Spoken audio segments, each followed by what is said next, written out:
Hello everyone, welcome to my YouTube channel. Today our topic is OSI model. OSI in the sense Open System Intercommunication Model. इसको हम layered architecture भी बोलते हैं। अब layered architecture क्यों बोलते हैं, आगे मैं ये चीज़ एक्सप्लेन करने वाला हूँ। उससे पहले OSI मॉडल कब आया था, इसकी रिक्वायरमेंट क्यों पड़ी और इसका पर्पस क्या है, ये समझ लेते हैं।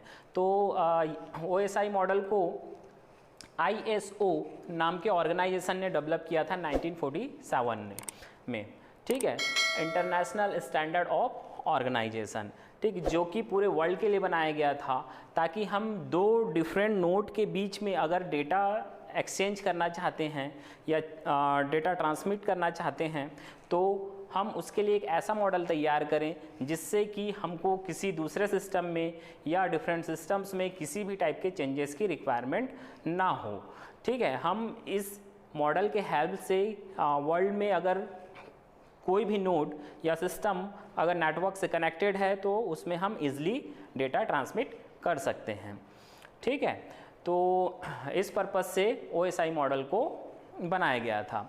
अब इसमें डिफरेंट लेयर्स होते हैं, जैसे कि यहाँ पे देख सकते हैं आप लोग 7 लेयर्स होते हैं। First is physical layer, second is data link layer, third is network layer, fourth is transport layer and next is session layer, next is presentation layer and application layer. ये 7 लेयर होते हैं यहाँ पे, ठीक, जिस वजह से इसको लेयर्ड आर्किटेक्चर के नाम से भी हम जानते हैं।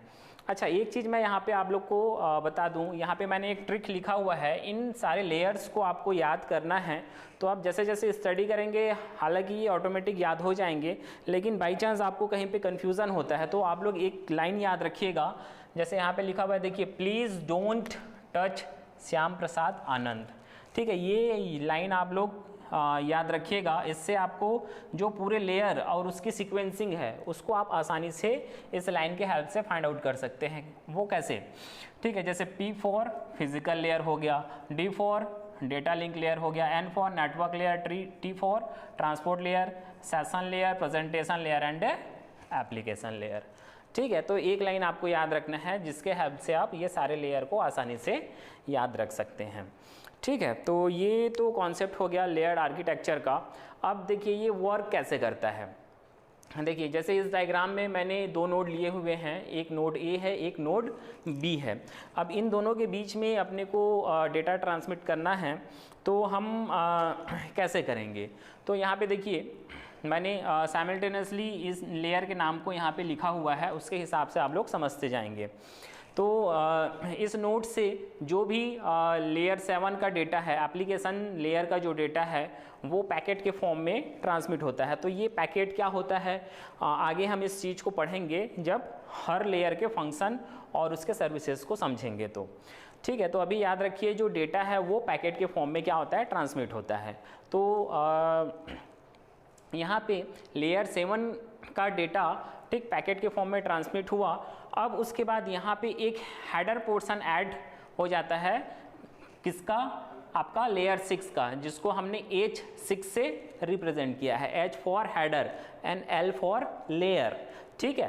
तो ये पोर्शन यहाँ पे ऐड हो जाता है और उस डेटा के साथ में ये पैकेट बन के फिर नेक्स्ट लेयर को जाता है, सेशन लेयर को। तो सेशन लेयर अगेन यहाँ पे अपना हेडर पोर्शन ऐड करता है और उस पूरे डेटा को ट्रांसमिट करता है ट्रांसपोर्ट लेयर को। ट्रांसपोर्ट लेयर अगेन एक हेडर पोर्शन ऐड करके फिर से नेटवर्क लेयर को ट्रांसमिट करता है। नेटवर्क लेयर उस डेटा को लेके अपना हेडर पोर्शन ऐड करके डेटा लिंक लेयर को देता है। डेटा लिंक लेयर में आप लोग याद रखिएगा कि यहाँ पे हेडर एंड ट्रेलर दोनों पोर्शन, ठीक है, ऐड होते हैं और ये ट्रांसमिट होता है आपका फिजिकल लेयर को, ठीक। तो ये हेडर क्या है, header some bit of instructions होते हैं। ये मैंने आप लोग को प्रोटोकॉल में समझाया हुआ है। प्रोटोकॉल के जो कंपोनेंट हमने देखा था, ठीक है, वहाँ पे आप लोग को बताया हुआ है मैंने कि हेडर पोर्शन में एक्चुअली अपने को क्या इंसर्ट करना रहता है, उसके बाद में उस डेटा पोर्शन को अपने को डालना होता है। तो डिटेल से हम फर्दर इसको पढ़ने वाले हैं। अब यहाँ पे जैसे फिजिकल लेयर के पास में जो डेटा बिट्स हैं वो आ गए, तो ये बिट अब पर्टिकुलर इस नोड से इस नोड तक कैसे ट्रांसमिट होंगे, with the help of transmission medium.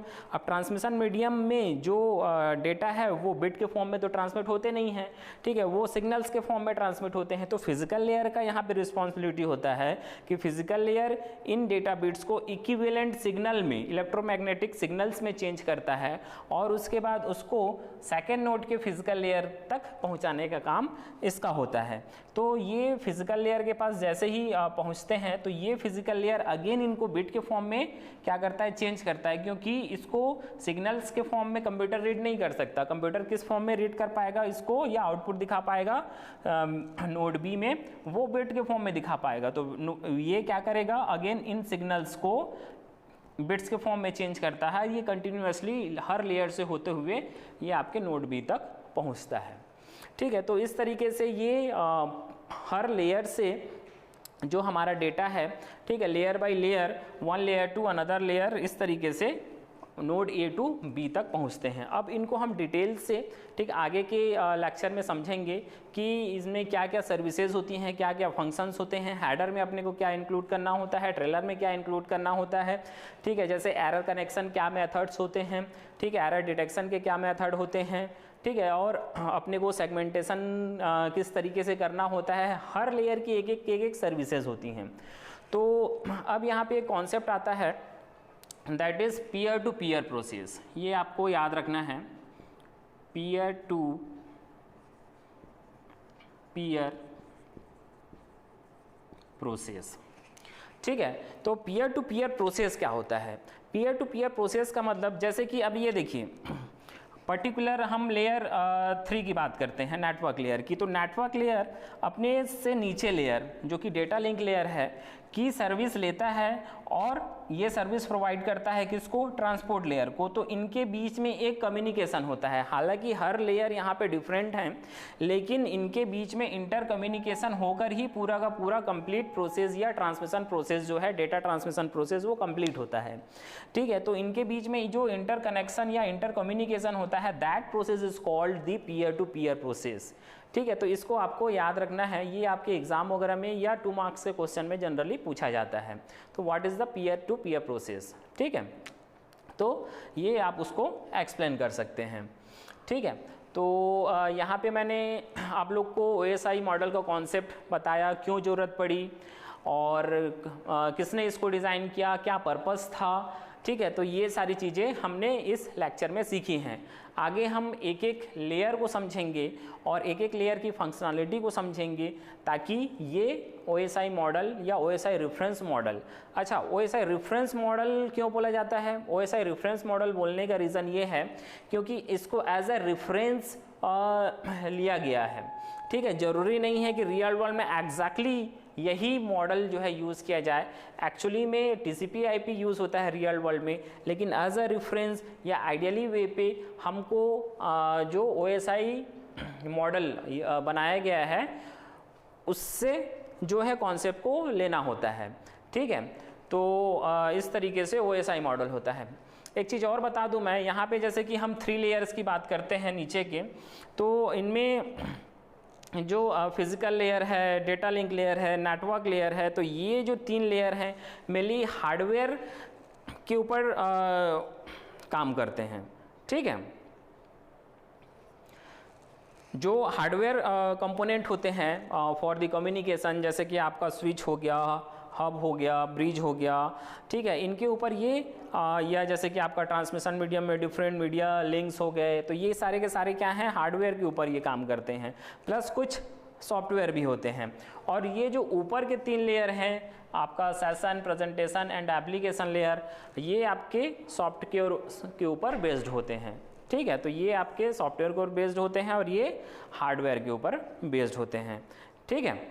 और साथ ही साथ ये आपका जो ट्रांसपोर्ट लेयर होता है, ये ट्रांसपोर्ट लेयर आपका एंड टू एंड डिलीवरी के लिए रिस्पॉन्सिबल होता है, एंड टू एंड डिलीवरी के लिए रिस्पॉन्सिबल होता है।